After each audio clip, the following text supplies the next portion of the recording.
आपने देखा कि ये जो कुछ दिन पहले हादसा हुआ नौगांव में, और उसमें कई हमारे जो हैं लोग हैं, खासकर पुलिस के लोग उसमें जाँ भाग हुए हैं। और मैं समझती हूँ कि इस वक्त कश्मीर बहुत ही परेशान कुन, बहुत ही खौफनाक हालात से गुज़र रहा है, और ये हादसा नहीं होना चाहिए था। इसके लिए ये जो इस किस्म का होता है अमोनिया नाइट्रेट, इसके लिए एक्सपर्ट होने चाहिए जो उसके साथ डील करते। तो इस तरह पुलिस के लोगों से, दीगर लोगों से इस चीज़ को, जो भी वहाँ था लिक्विड था, उनको कहा इसके साथ डील करने के लिए। ये बड़ा ख़तरनाक मामला है। और अब ये जो घर हैं, ये जो अभी यहाँ जो जाँ भाग हुए हैं, उनके बहुत छोटे छोटे बच्चे हैं। मैं तो समझती हूँ, एक तो ये है कि इस वक्त सारा कश्मीर इस गम में जो है बराबर शामिल है। और मुझे लगता है कि आने वाला वक्त जो इस वक्त हम देख रहे हैं, हमारे लिए, जम्मू कश्मीर के लिए बहुत खौफनाक लग रहा है। किसी ने गलती की दिल्ली में जाके, तो मैं समझती हूँ कि जम्मू कश्मीर के लोगों को कलेक्टिव पनिशमेंट नहीं मिलना चाहिए उसके लिए। तो अगर कोई मुजरिम है उसको सज़ा दे दीजिए, मगर आम कश्मीरी लोगों के साथ इस किस्म का सलूक न कीजिए। और ये जो नौगांव में हादसा हुआ है, इसकी बाज़ाब्ता इंक्वायरी होनी चाहिए, क्योंकि इसके ऊपर बड़े से सवालिया निशान हैं कि अगर ये अमोनिया नाइट्रेट था, 3000 किलो था, इसको वहाँ से यहाँ लाने की क्या ज़रूरत थी? और उसके बाद बस्ती में, थाने में रखने की क्या ज़रूरत थी? और उसके बाद नायब तहसीलदार, पुलिस के लोग हमारे, जिनका इसके साथ कोई एक्सपर्टीज़ ही नहीं है, जो जानते नहीं इसके साथ कैसे डील किया जाए, उनसे क्यों ये काम करवाया गया? तो मैं समझती हूँ कि इसमें बहुत सारे सवालात हैं जिसके जवाब हम जानना चाहते हैं।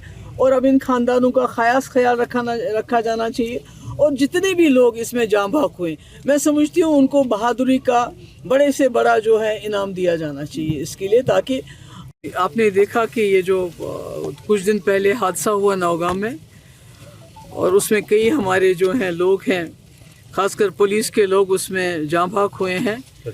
और मैं समझती हूँ कि इस वक्त कश्मीर बहुत ही परेशान कुन, बहुत ही खौफनाक हालात से गुज़र रहा है, और ये हादसा नहीं होना चाहिए था। इसके लिए ये जो इस किस्म का होता है अमोनिया नाइट्रेट, इसके लिए एक्सपर्ट होने चाहिए जो उसके साथ डील करते। तो इस तरह पुलिस के लोगों से, दीगर लोगों से इस चीज़ को, जो भी वहाँ था लिक्विड था, उनको कहा इसके साथ डील करने के लिए। ये बड़ा ख़तरनाक मामला है। और अब ये जो घर हैं, ये जो अभी यहाँ जो जाँ भाग हुए हैं, उनके बहुत छोटे छोटे बच्चे हैं। मैं तो समझती हूँ, एक तो ये है कि इस वक्त सारा कश्मीर इस गम में जो है बराबर शामिल है। और मुझे लगता है कि आने वाला वक्त जो इस वक्त हम देख रहे हैं, हमारे लिए, जम्मू कश्मीर के लिए बहुत खौफनाक लग रहा है। किसी ने गलती की दिल्ली में जाके, तो मैं समझती हूँ कि जम्मू कश्मीर के लोगों को कलेक्टिव पनिशमेंट नहीं मिलना चाहिए उसके लिए। तो अगर कोई मुजरिम है उसको सज़ा दे दीजिए, मगर आम कश्मीरी लोगों के साथ इस किस्म का सलूक न कीजिए।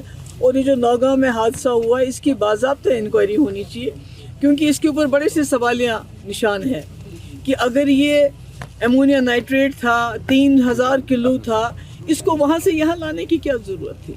और उसके बाद बस्ती में, थाने में रखने की क्या ज़रूरत थी? और उसके बाद नायब तहसीलदार, पुलिस के लोग हमारे, जिनका इसके साथ कोई एक्सपर्टीज़ ही नहीं है, जो जानते नहीं इसके साथ कैसे डील किया जाए, उनसे क्यों ये काम करवाया गया? तो मैं समझती हूँ कि इसमें बहुत सारे सवालात हैं जिसके जवाब हम जानना चाहते हैं। और अब इन ख़ानदानों का ख़ास ख्याल रखा जाना चाहिए। और जितने भी लोग इसमें जाँ भाग हुए, मैं समझती हूँ उनको बहादुरी का बड़े से बड़ा जो है इनाम दिया जाना चाहिए इसके लिए। ताकि